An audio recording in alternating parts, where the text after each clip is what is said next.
Halo teman-teman semua, kita melanjutkan bincang-bincang kita tentang topik yang kita angkat kali ini adalah tentang empati, salah satu jenis keterampilan hidup. Pada sesi sebelumnya kita sudah membahas definisi tentang empati. Nah, sekarang kita ingin menanyakan bersama saya Mbak Dr. Maria Teresia Widyastuti nih, yang ahli atau pernah riset tentang life skill. Mbak Widya, sebetulnya apa saja yang harus kita perhatikan di dalam empati itu? Oke, nah untuk memperhatikan apa yang harus kita perhatikan di dalam empati itu ada 4 hal, Mbak. Oh ya. Saya coba sharing ya. Ya.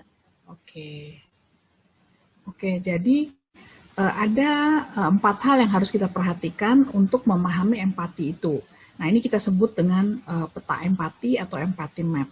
Jadi kita perlu tahu, misalnya contoh kasus yang anak kemarin itu ya Mbak ya, itu apa yang dikatakan oleh anak itu, says, apa yang dikatakannya. Kemudian apa yang dipikirkan oleh anak itu. Kalau yang di says, kita lihat apakah dari perkataan-perkataannya itu ada keluar ungkapan bahwa dia memahami orang tuanya. Misalnya, iya ya, mamaku tuh udah keluarin aku biaya banyak. Iya ya, mamaku tuh sedih nangis gara-gara aku seperti ini. Gitu. Iya ya, aku merepotkan ayahku sampai dia antar aku harus untuk di panti rehabilitasi ini. Gitu. Apa ada nggak itu yang terucap? Kalau kita tidak lihat apa yang terucap oleh dia, itu kita coba lihat pemikirannya dia gitu. Kita lihat pemikirannya, ada nggak yang membuat, kalau dia berkata itu tadi, berarti dia pernah berpikir tentang itu.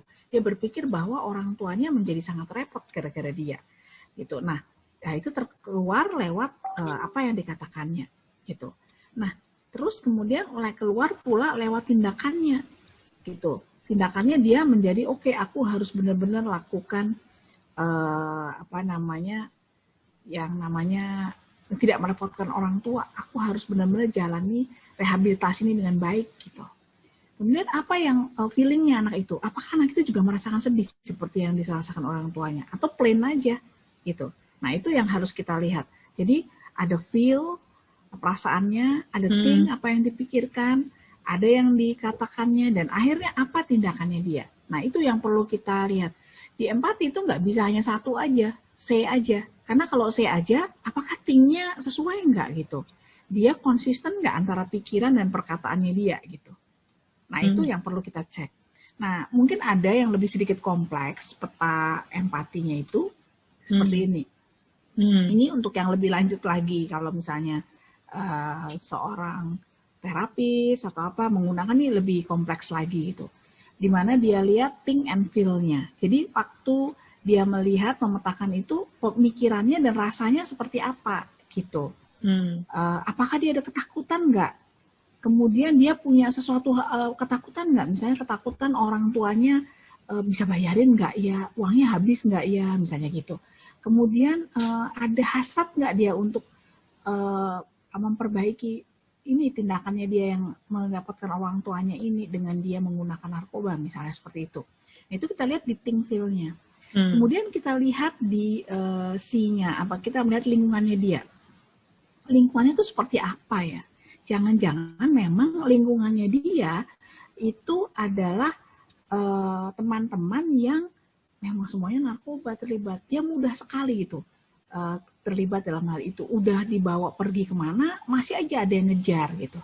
Nah, itu kita juga perlu lihat. Karena tidak hanya di pribadi think dan feel-nya anak itu saja, tapi juga bagaimana lingkungan itu mempengaruhi.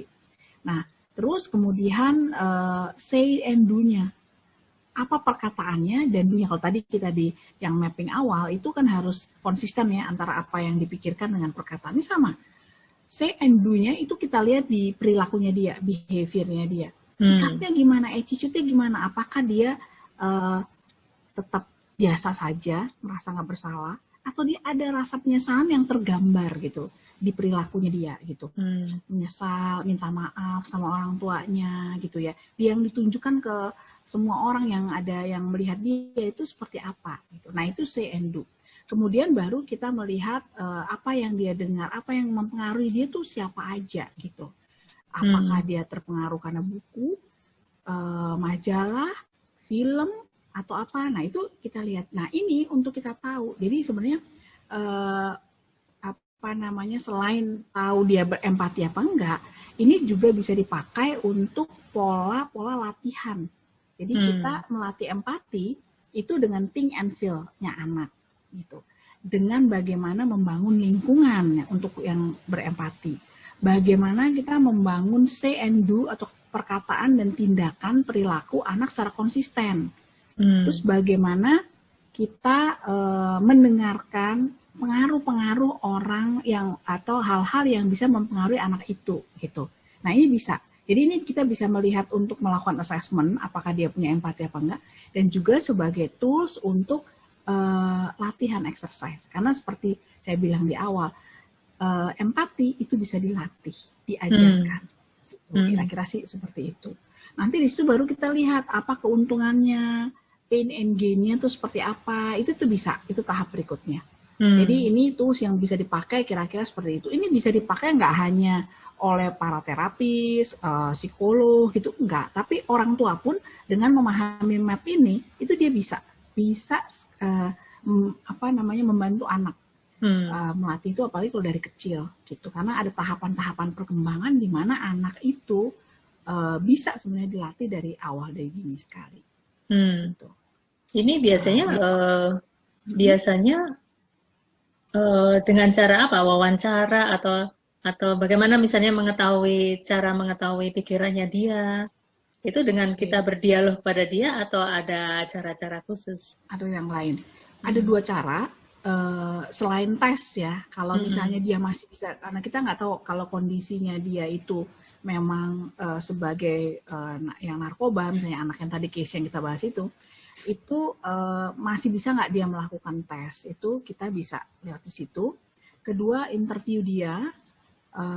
Ketiga, itu kita langsung melihat observasi, tidak hanya behavior dia, tapi juga observasi lingkungan tempat dia tinggal. Gitu, itu bisa.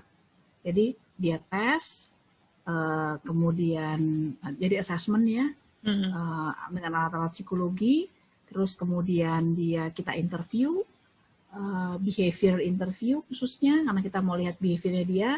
Terus ketiga itu tadi kita melakukan observasi lingkungan, orang tuanya dan sebagainya. Karena kalau narkoba itu sebenarnya nggak cuma single sih penyebabnya, biasanya ada beberapa gitu. Jadi itu yang harus kita lihat semuanya. Itu sih Mbak Anas kira-kira. Jadi memang tidak singkat juga ya untuk mengetahui apakah seberapa jauh untuk mengetahui atau kita berempati dengan seseorang itu juga tidak gampang ya, tidak cepat ya, butuh waktu juga ya untuk mengetahui apakah dia nih sungguh-sungguh punya empati atau tidak begitu ya. Iya, betul sekali Mbak Anas. Iya.